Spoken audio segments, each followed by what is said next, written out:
Today we're going to go over, hopefully for the last time, lines.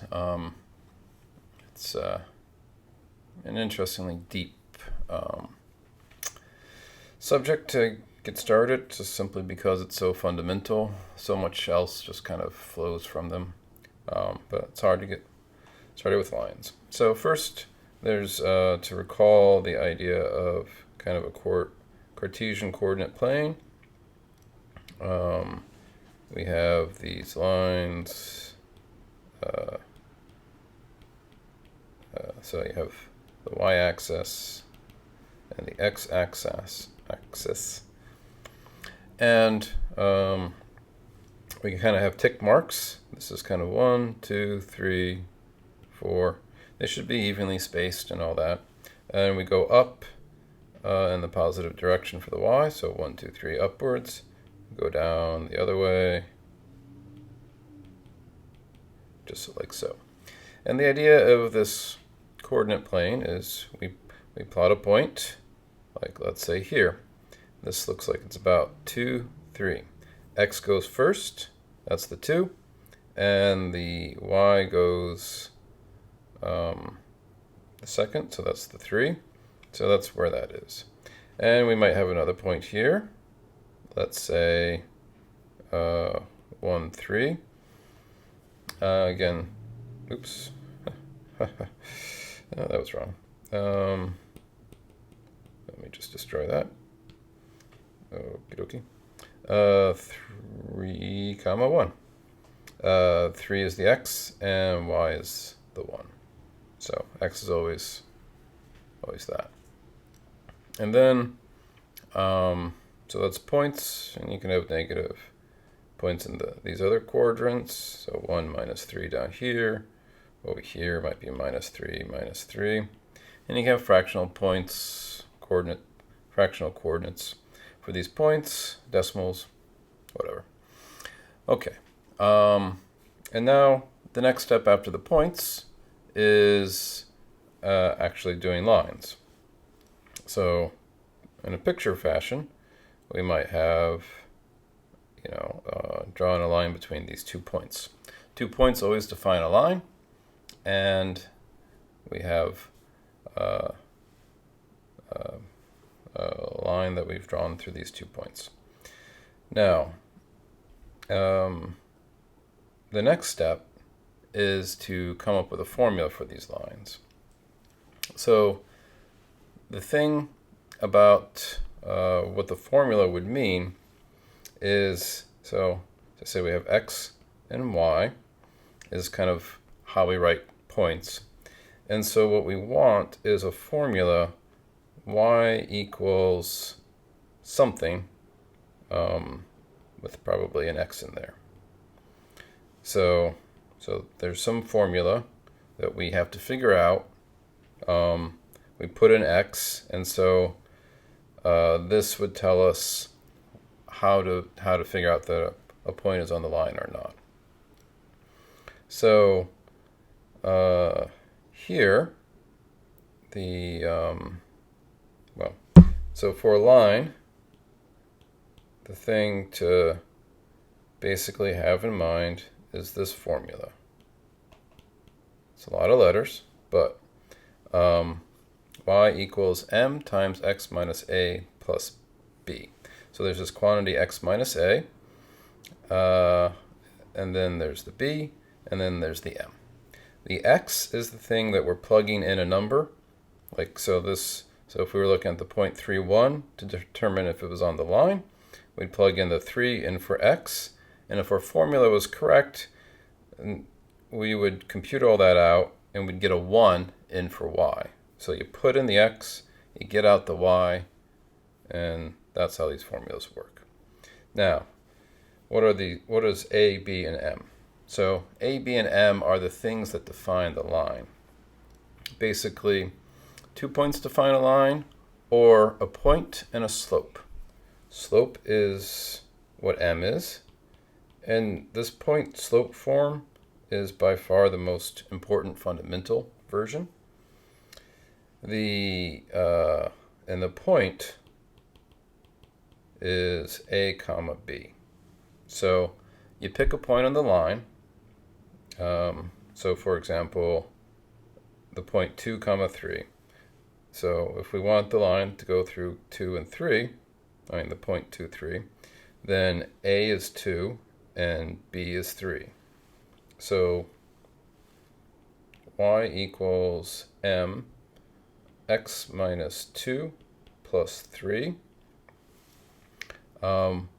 will be the general form of any line that goes through the point 2, 3. And how does that work? Well, plug in x equals 2. If x equals 2, what happens? You get y equals whatever this m is, 2 minus 2 plus 3. Now what's 2 minus 2? That's 0. And so 0 times m is 0. So you just end up with y equals 3, which means the point 2, 3 is on this line. Okay, so that's one ingredient. The point 2, 3 is on this line. So I can write down y equals m times x minus 2 plus 3, and that's the equation of the line. Now the next thing we need is the slope. So that's the m. How do we figure out the m? So a lot of times m will just be given. You have a slope in mind, and that's how it's given. But if you're given just 2 points, you can compute the slope. And the slope is basically rise over run. So that's the rise, and this is the run. So you compute the difference between the x's, 3 minus 2, and the difference between the y's in the same order. So I had the 3 here, this 3 first, so I will have the 1 here first, and then subtract the 2. You have to be in the same order. And so this is minus 1 over 1, or minus 1. So the line is y equals minus x minus 2 plus 3.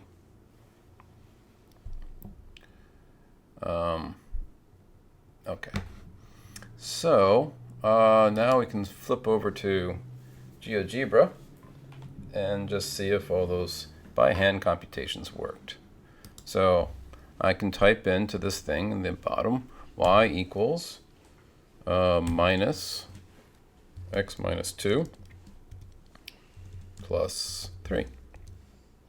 And then I can plot the points 2, 3 and 3, 1. Oops. Okay.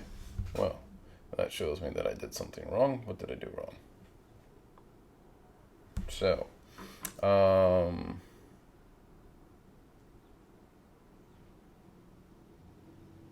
2, 3. Is it? Oh. Right. That's what I did wrong. Flipping over to the, that was wrong. For some reason, I said 1 minus 2, when it should have been 1 minus 3. So, let me just eradicate that. 1 minus 3. There we go. Minus 2 over 1. So this becomes a minus 2, and that's a minus 2. One of the hardest things in mathematics is not the math, but putting in the actual data. All right. So if I say minus 2, there we go. And what did that factor of 2 do? It made it steeper. All right. And it's a negative slope, so as we go to the right, everything is going downwards. So that's a line, basic form of it. So next up would be to wipe out these things, and now set up a general sort of points, exploration of this stuff. So Geogebra has this thing called a slider, which is basically a number that comes with a little sliding value, and you can put it in your formulas and slide the values around. So I'm just going to do A, B, and M.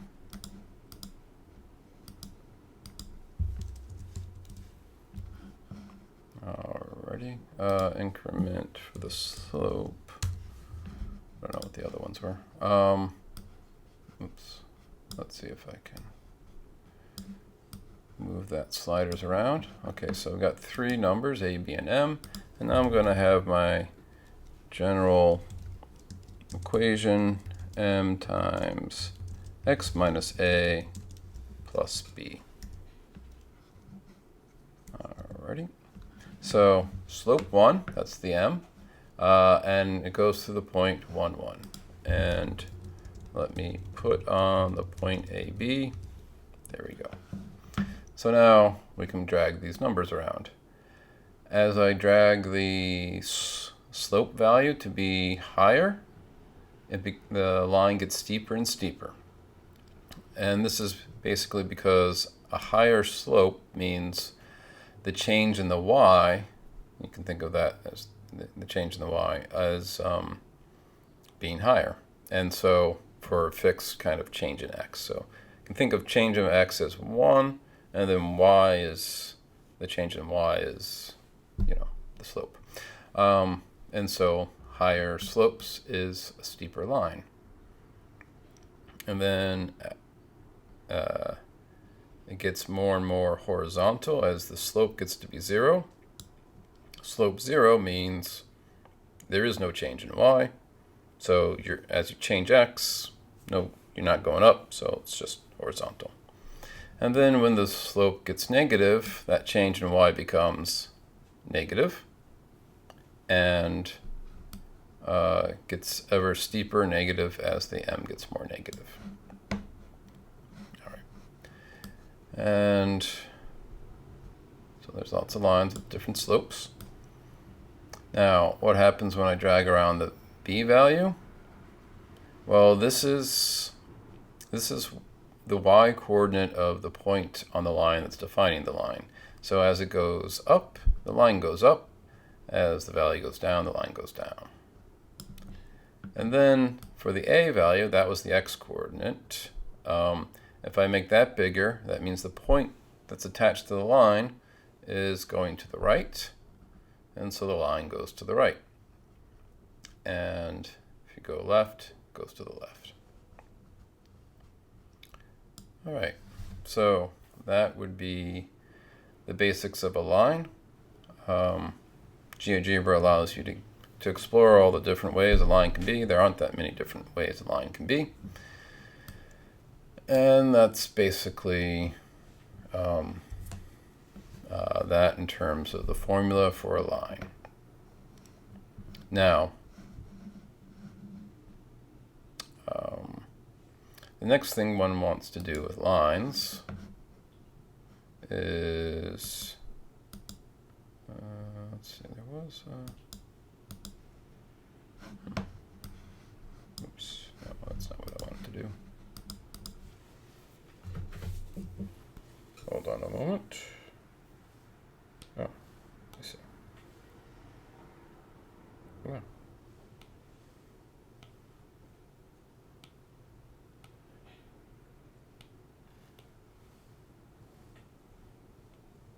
All right, clean board. So the next thing one wants to do with lines is actually find out where two lines will intersect. So the picture might be like, oops. The picture might be like this.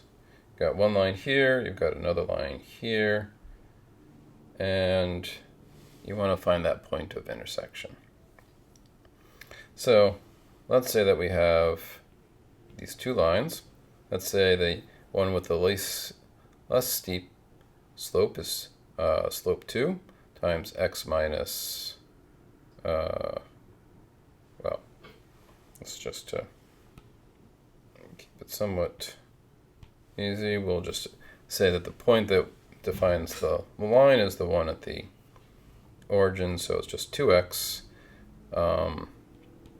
plus, I don't know, 3, and y equals, let's see, 3x plus 4. Let me just say that's all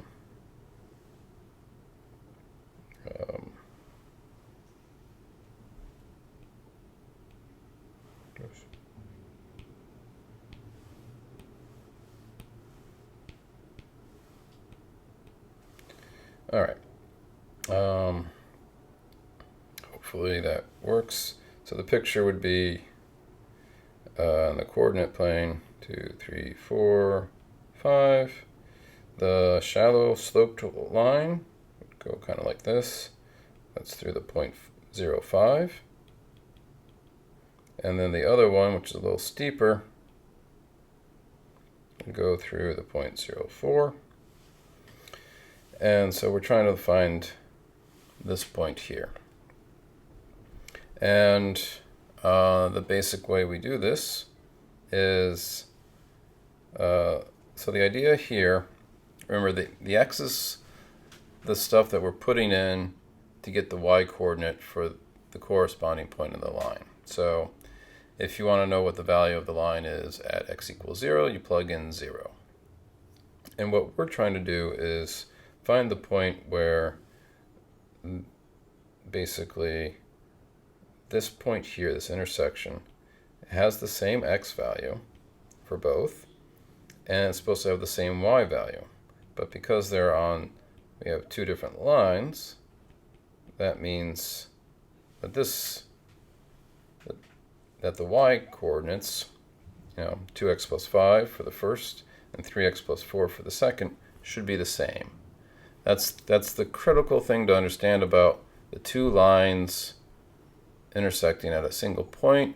When we're trying to solve for it, we are trying to say that we're looking for that x such that 2x plus 5 comes out to be the same value as 3x plus 4.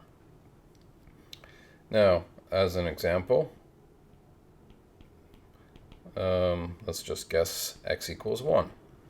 How would we check that? Well, for the shallow line, you plug in 1 in for x to get 2 plus 5, or 1, 7. This is I'll call this capital A and capital B. So line A has that form, and capital B has the form 1 comma 3 plus 4 and 1, 7. Really? Okay, I'm pretty good at guessing. All right. Let's say I did not get the right answer the first time. Let's try x equals 2. Really? I tell you. Okay. 1, and then plug in x equals 2. So it's 2 times 2 plus 5, or 1 and 9. And b is 1, 3 times 2 plus 4, or 1,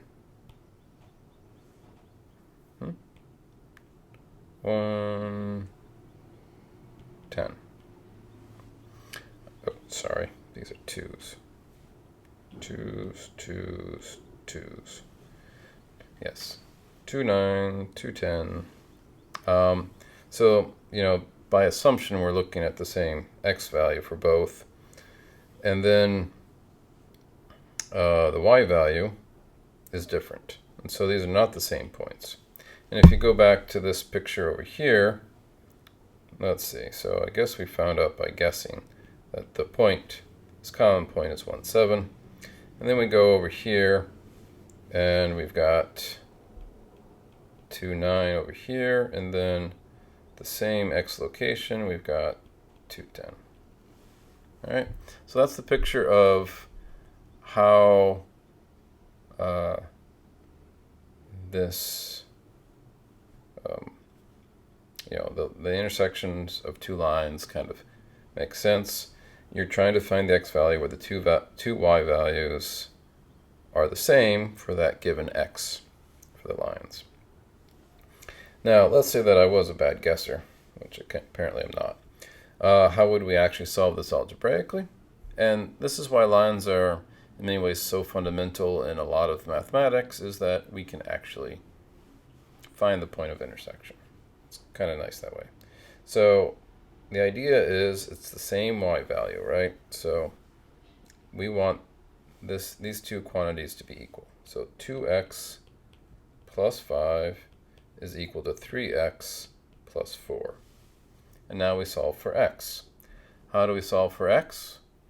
Well, we put all the x stuff on one side and put the non-x stuff on the other side. So here, and it's traditional to put the x's on the left. Doesn't have to be, but that's traditional. So I want to subtract 3x from both sides, and then I want to subtract 5 from both sides. So I'm subtracting the same thing from both sides. So if I had equality before, like if the thing was like 10 on both sides and I subtract 4 from both of them, I get 6 for the same thing. So they're still equal. They've changed the value, in terms of what each side was kind of representing, but the notion that they're still equal does not change. All right, so anyway, I do this. I get minus x equals minus 1. The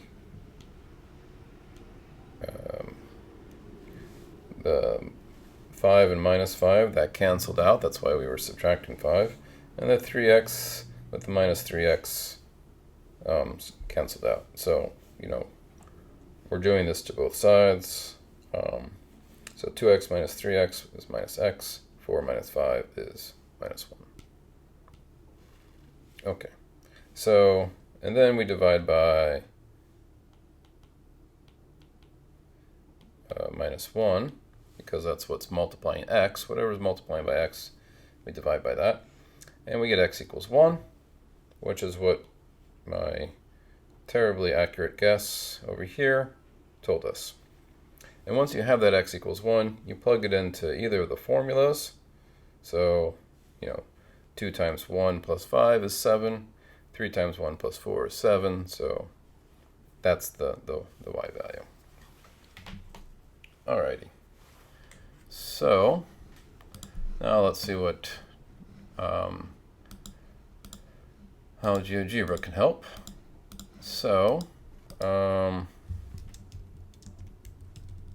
we'll do y equals 2x plus 5 and y equals 3x plus 4. Alrighty. And I can zoom out a little and shift it around. And in Geogebra, you can ask it to find the intersection of two things. And there we go. You just click the intersect button, click on where you think the intersection is about, and it'll just do it for you. 1, 7. So that's a great way of sort of, if you want to practice with finding the intersection of two lines, that's what you do. Geogebra.org, I should say.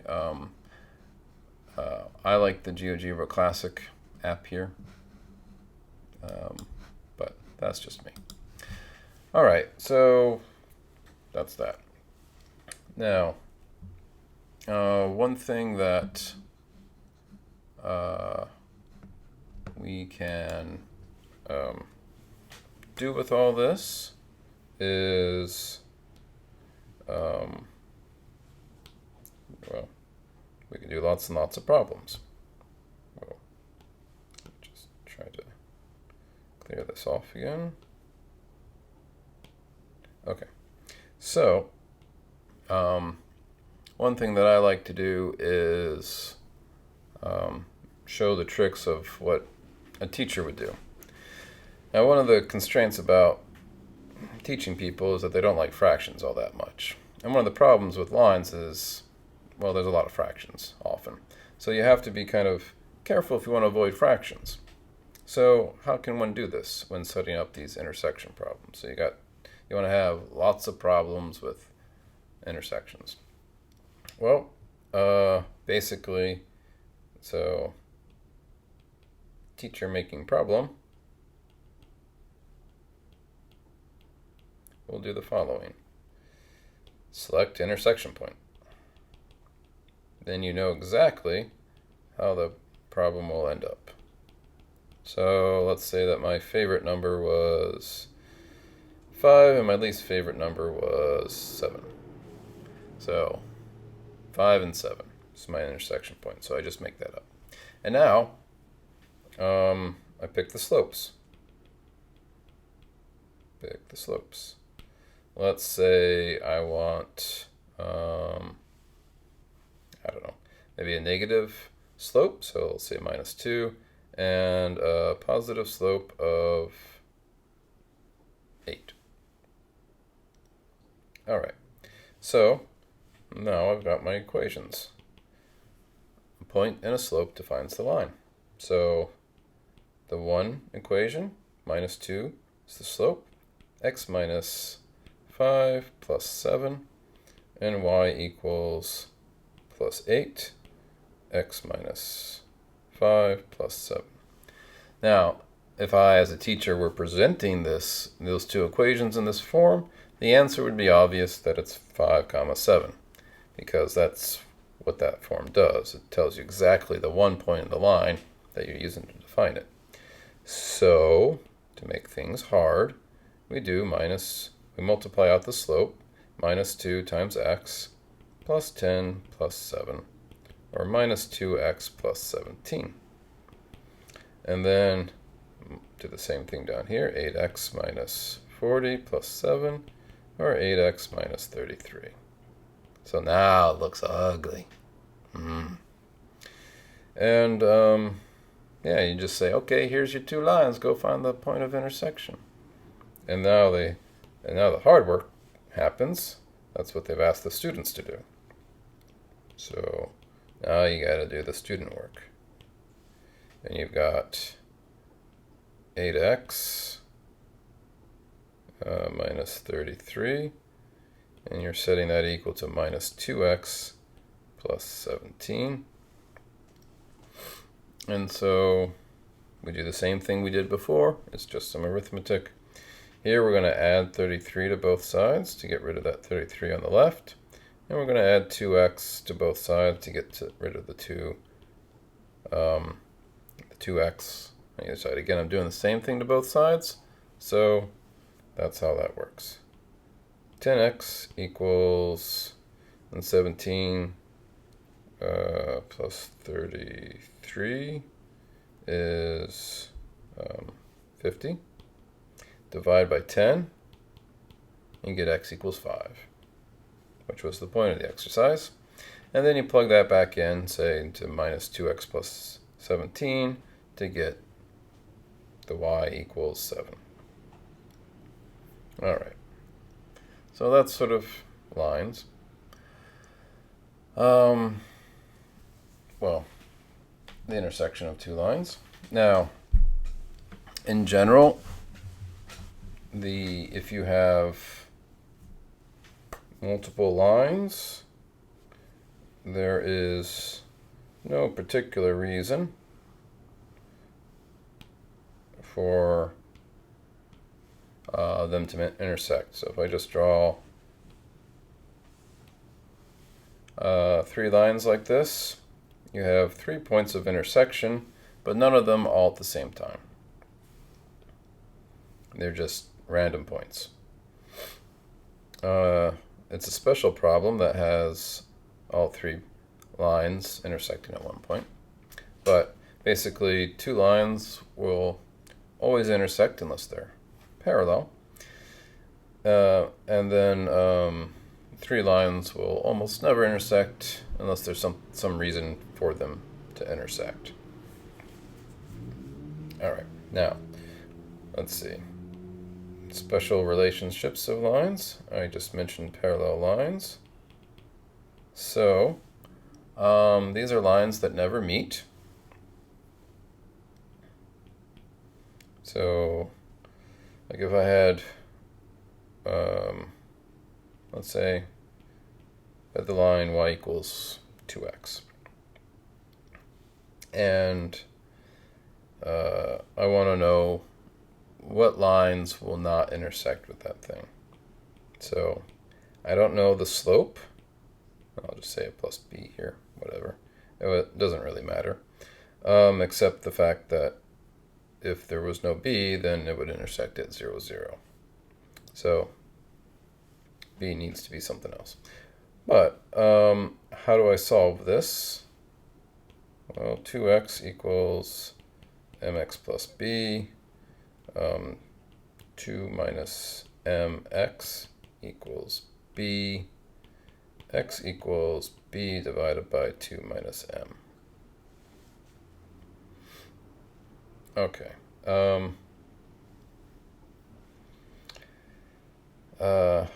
What did I do here?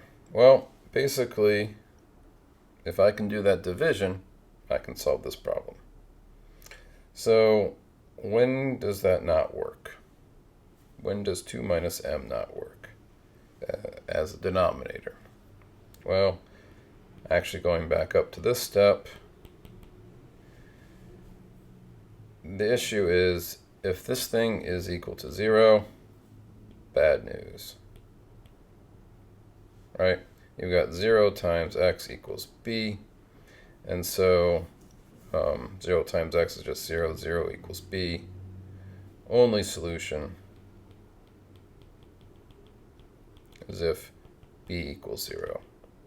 So that's what happens if 2 minus m is 0. And when is that equal to 0? Well, 2 minus m equals 0 means m equals 2. So if they have the same slope, they'll be parallel, unless they're the same line, in which case they're the same line. But basically, two parallel lines have the same slope.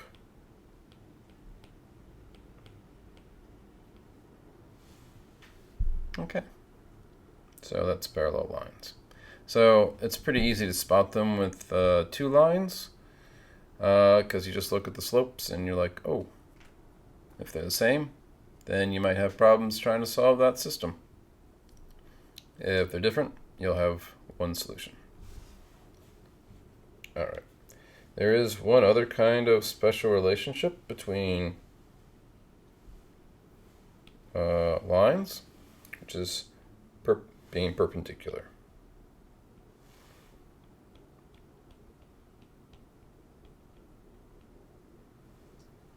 So that's a situation where basically they're meeting at a point where it's a right angle.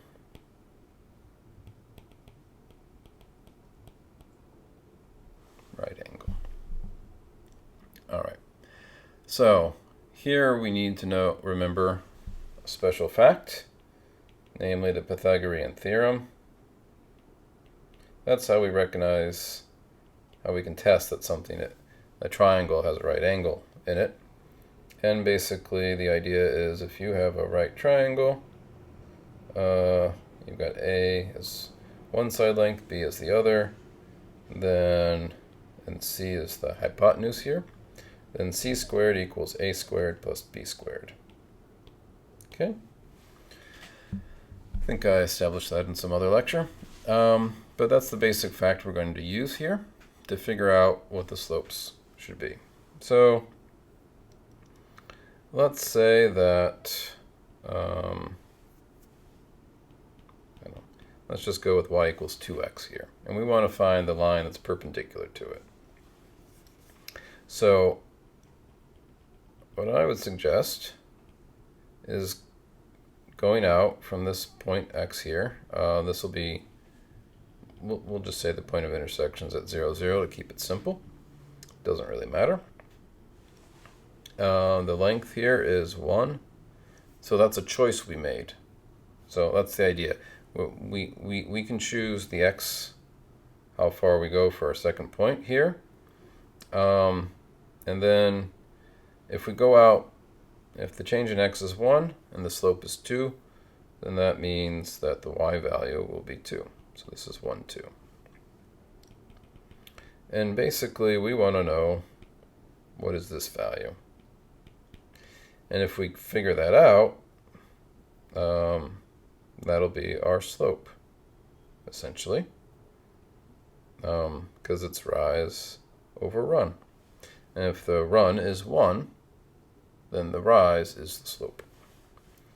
So we'll just call that m. And so now we use the Pythagorean theorem. So first of all, so this will be, I'll call this b, I'll call this a, and this will be, that whole length will be c. So the length from 1, 2 to 1m is c. The side lengths are a and b. Okay, well how long is a? A is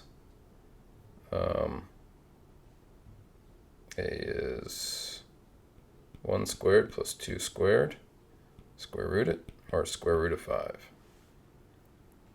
Okay. And b here is going to have the length, basically 1 squared plus m squared, which is just whatever it is. And then c squared is, right. Well, I mean, these are the lengths. I guess I should, sorry. I don't need to have the square roots. Hold on.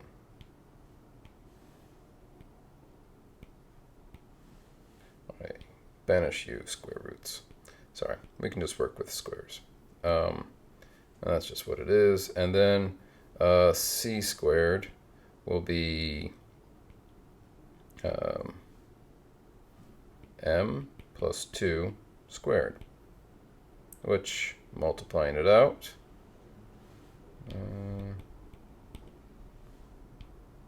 would be, well, here. Let me just do a little quick diagram here. M squared, 4, 2m equals m squared plus 4m plus 4. Okay. So I've got m squared plus 4m plus 4. And that's supposed to be equal to, so we had a squared plus b squared equals c squared. So that means 5 plus 1 plus m squared is equal to m squared plus 4m plus 4. M squared just cancels from both sides. We've got 6 equals 4m plus 4, or 2 equals 4m.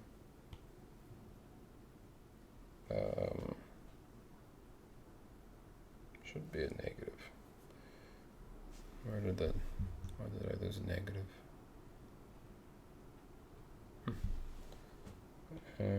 Equals 2/4 equals 1/2.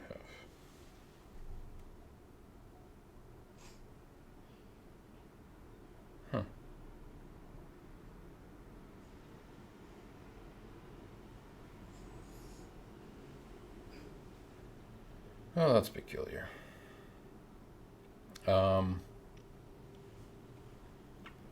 Somewhere I made a mistake. Square 5 plus 1 plus m squared. 2.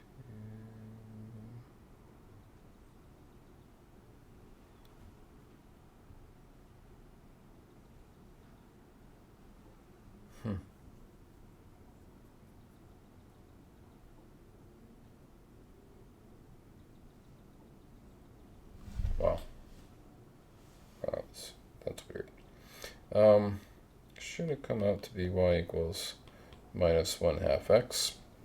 Because the basic rule is the slope is the negative reciprocal for perpendicular lines.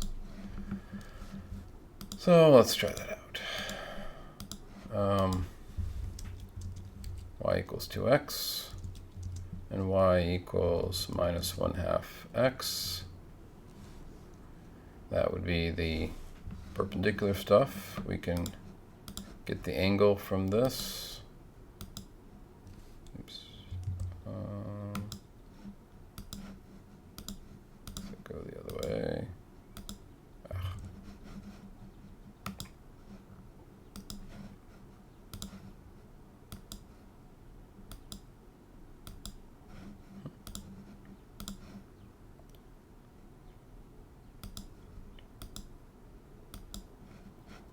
I'm not sure why that angle is not working.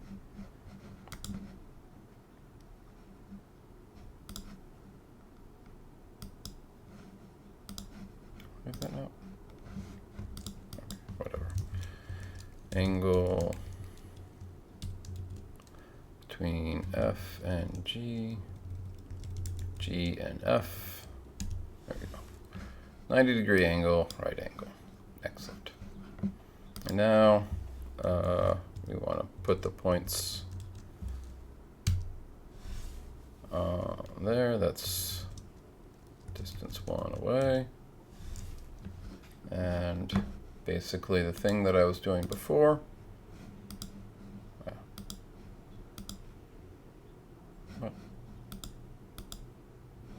There we go. The thing that I was doing before was essentially computing the lengths of the sides of this triangle A, B, and the origin 0, 0.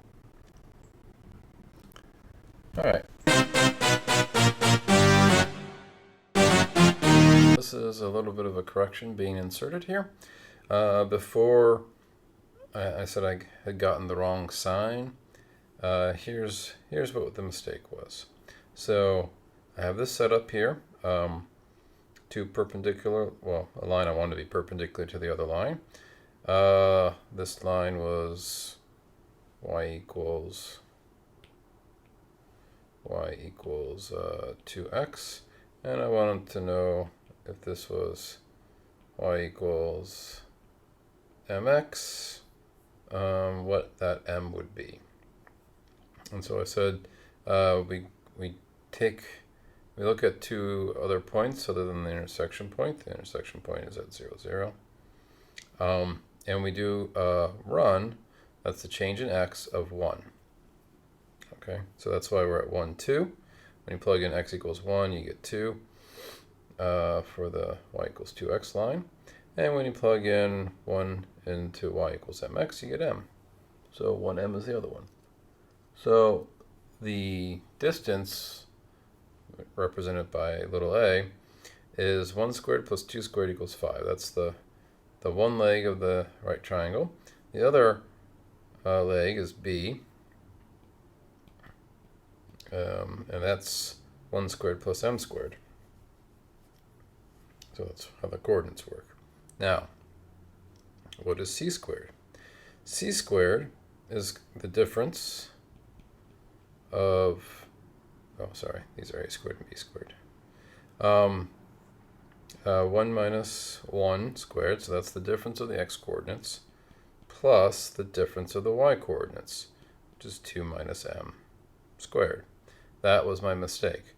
I had originally had like 2 and m, and so I kind of thought of m as the length, which obviously makes m positive if I use it in that way, because lengths are positive. Instead, m is a coordinate, which can be negative, and would be negative if we're looking at the perpendicular line, as we are here, to a line whose slope is positive. So anyway, then we can proceed as before, basically 5 plus 1 plus m squared. But now, when doing this 2 minus m, we get the 4, we get the plus m squared, and we get minus 2m and minus 2m. So we get m squared minus 4m plus 4, and that leads to 2 equals minus 4m, or m equals minus 1/2. Nice. So negative reciprocal is the slope of the perpendicular. And in general, you can generalize this a bit more. Essentially, if you had y equals mx plus b, and you want the other one to be nx, well, let's see. So if you take the intersection point to be mx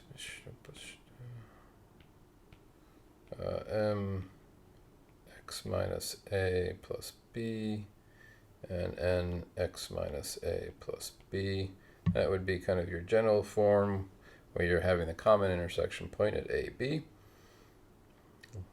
different than the leg lengths AB over there. And you want to find out basically what this n is. So the a and the b and the m are all given. And again, you can just do the same thing. It's a terrible perpendicular. There we go. Terrible line. Anyway, and so this would be at AB. And then we again go out to a plus 1. And when you plug that into that, you get m, because the a cancels with the minus a, so you just get m times 1 plus that b. And then when you go out 1 over here, you get, again, a plus 1 disappears, and you get a plus 1 and n plus b. And then, so the length, so, you know, these lengths over here are the differences, right, of the x and the y coordinates squared, add it together, and so you end up with a minus 1 squared plus b minus m minus b squared, or 1 plus m squared for the top, and the bottom is similarly, they just really do the same thing, so you get 1 plus n squared, and then that's sort of capital A and capital B, those leg lengths, and then you get a capital C over here, and that's the difference of the coordinates again, which is just basically 0 for the x differences, and for the y differences, the b's cancel, and you end up with m minus n squared. So it's a very similar story.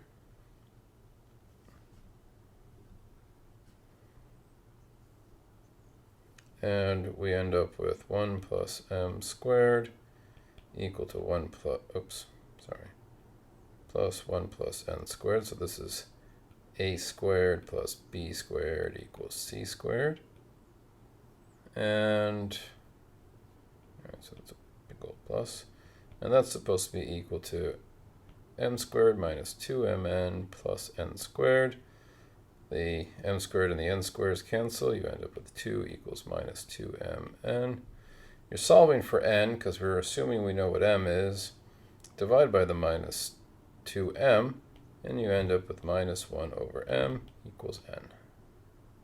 So it's the same exact strategy, and you end up with the slopes being the reciprocals of each other.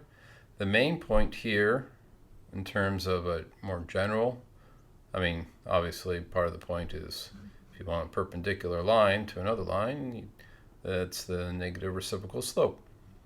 But the other point, more general thing, is think about what one might have control over, and what kind of output that might give you if you change this thing, and see if you can figure it out. So I used a change of 1 in the x direction because I know that slope is rise over run.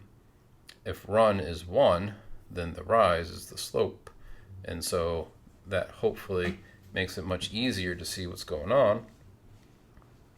And 1's always a nice number to work with anyway. All right, so that's the little correction for that perpendicular.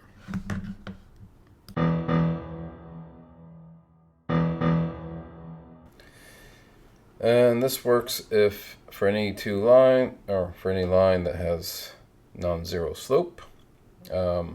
If a line has zero slope was a horizontal line, which is just y equals some number, say like y equals 3. Then the perpendicular to it is the vertical, which will be, say, x equals 5. Whatever. So horizontal and vertical lines those are the perpendicular pairs. They don't quite fit this scheme unless you think of vertical lines as of having infinite slope and division by 0 as infinity. But it's just better to think of it as two separate things, horizontal and vertical being perpendicular. All right. Let's see. I guess I could do a quick sort of word problem to demonstrate how lines come up. All right, so let's say you have 2 job offers. It's always nice to have 2 job offers. And they come with an hourly wage and a signing bonus. So the first job, A, has an hourly wage of $10 an hour and a signing bonus of $500. It's pretty sweet. It's a really good employment market. Now, job B has an hourly wage of $15 per hour and no signing bonus.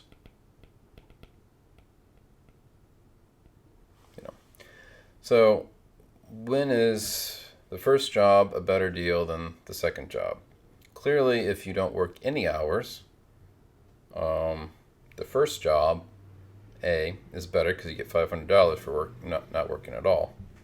I mean, there'd be fine print saying that you have to work a certain number of hours, of course, but in any event. And then the second job, if you were to work, a very long time, you'd expect that $15 per hour to be a better deal eventually. So how would we translate these into equations? Well, so first of all, X represents hours worked. All right. And Y is money earned.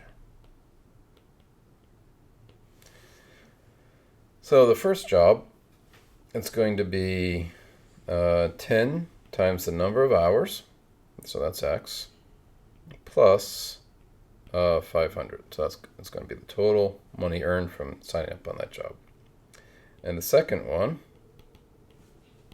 is 15x, so 15 times the number of hours worked, and then that's that. So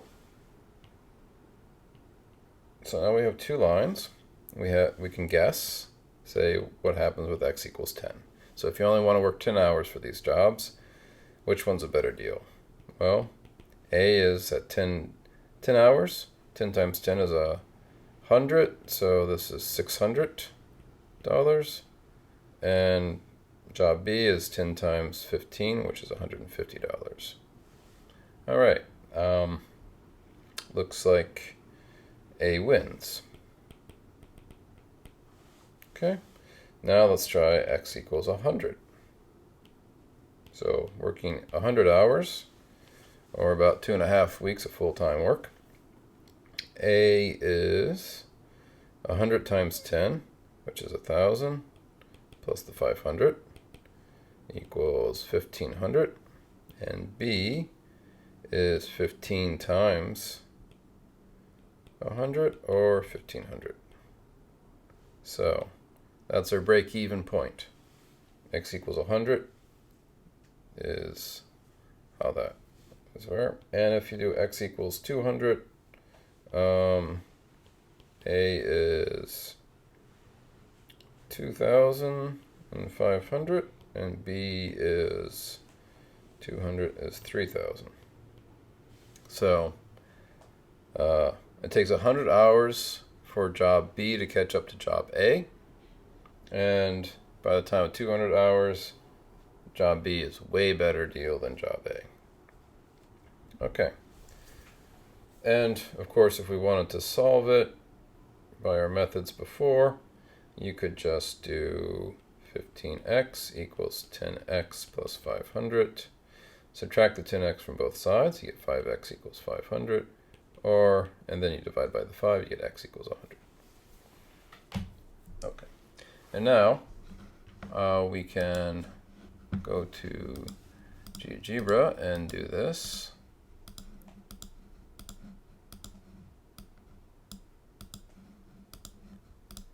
All right, and we plot y equals 10x plus 500, and y equals 15x. And we want to find out where they intersect. So you can zoom out, zoom out, zoom out, and then click the intersect button, and you'll see it's 100 and 1,500. Now, there's a zoom to fit mode, which is kind of nice. It'll change your viewpoint so that you can see everything somewhat nicely, ideally. And so that's a nice way of kind of doing things. But yeah, so you can use Geogebra to solve these things as well. The main thing that humans kind of have to do is translate from the setup, the real world kind of needs, into the actual equations and stuff. And then the math just kind of takes care of its own. It's really the solving of the math. Well, it's good to know it and important. That's less critical because we have things that'll do it for us. Like, really, if you had to solve for 2 lines and you didn't know how to do that algebraically, Geogebra can just do it. That's not a hard thing for it to do. It's impossible for it to have this input of hourly wages and stuff put into it. It's just not designed for it. Maybe Wolfram Alpha could do it. I don't know. That's a fancy thing that tries to give you answers for lots of different questions. It would be surprising if you could just type it in and get an answer. So it's really about taking the math, translating from reality into the math, and then you just have something else do the math. If you don't want to do the math, it's fine. And guessing is actually kind of a useful technique as well. It gives you a sense of the problem, how things are changing. Yeah, so that's the lines. I guess there is one more thing. It's kind of a bonus thing. And I think I might have mentioned it in a previous lecture, but there is the question of exactly kind of where does this sort of slope, straight line kind of stuff come from? And the basic idea is that we're starting from two statements. Well, I don't know, maybe more statements, but there's a shortest path between 2 points. 2 points, and that's the straight line segments. That's essentially a definition of straight line segments. That's when we look out and we see a path to take, we just kind of intuitively know the straight line is the shortest path. That's hardwired. And so that's sort of our starting point. You got to have something that's just kind of starting point from reality. And that's what we mean. Straight line segments, shortest path between 2 points. And then from this, we define lines as kind of collection of points where any 3 points gives rise to 3 line segments. All 3 points do this, such that, and this is what makes it a line, such that the 2 smaller line segments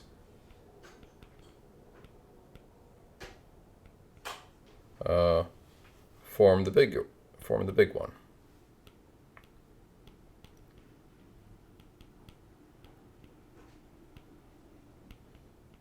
So, picture of a line.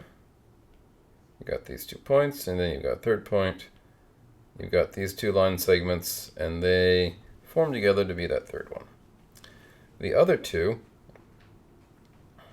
the other scenario is something like this, where you've got 2 line segments, and then a third, and they don't lie on top of each other. Instead, you create a triangle. Triangle instead of a line, instead of a line. Okay. And then the other fact we kind of need imply is that if you do have a triangle, let's say 2 triangles. 2 triangles with the same angles are related by scaling the lengths. So basically, if you have a triangle like this, and then another one like this, and these angles are the same. I've kind of drawn a right triangle, but whatever. And like this was 1 and this was 2, then if this was, say, 3, this would be 6, and if this was 5, this would be 10. Okay. So, actually, I guess just do 3, 4, 6, and 8. There we go. That's actually real triangles there. But the idea is, if you got the same angles in these triangles, all 3, then the whole thing is a scaled version.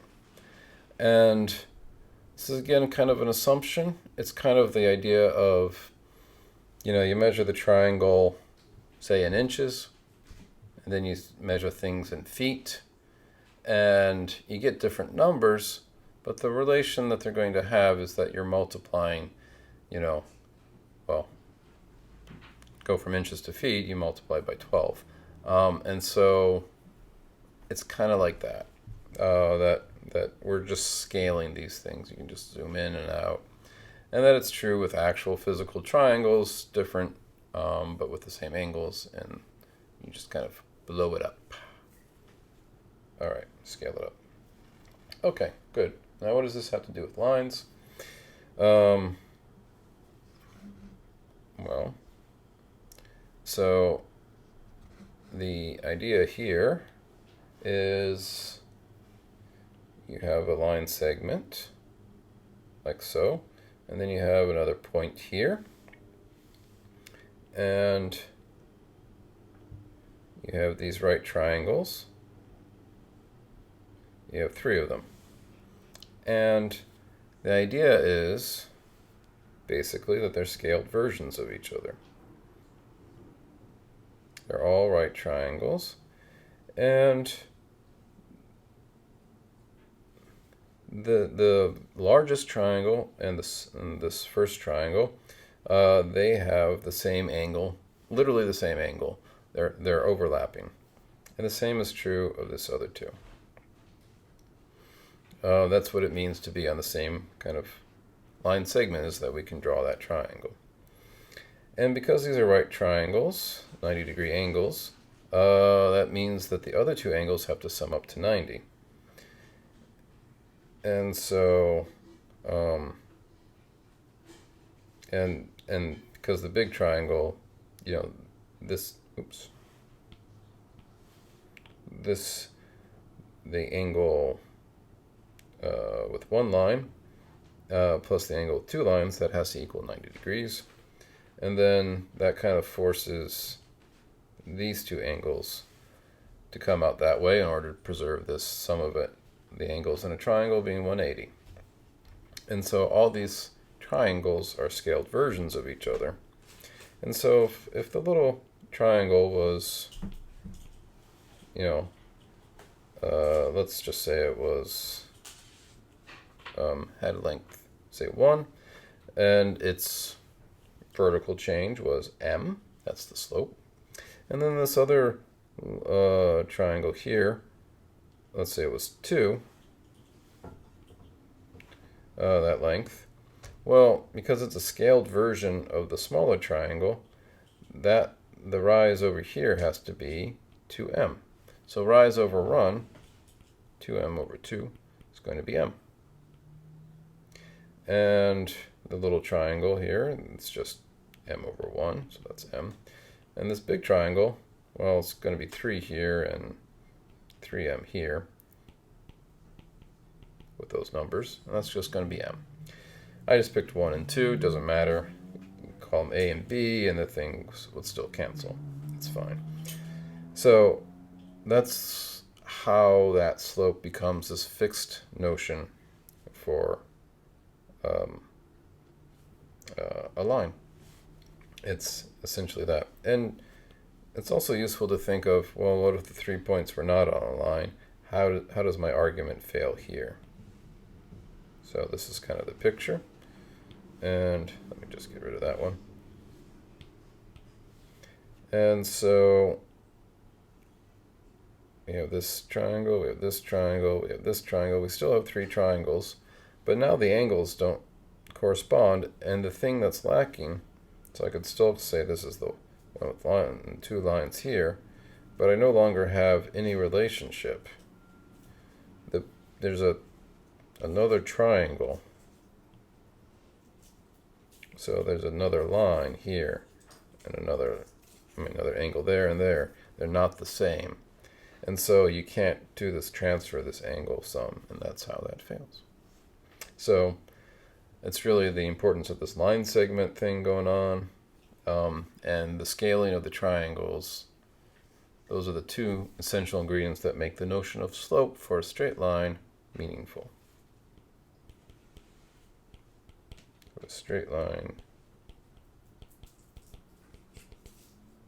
is meaningful. It just works, and that's why.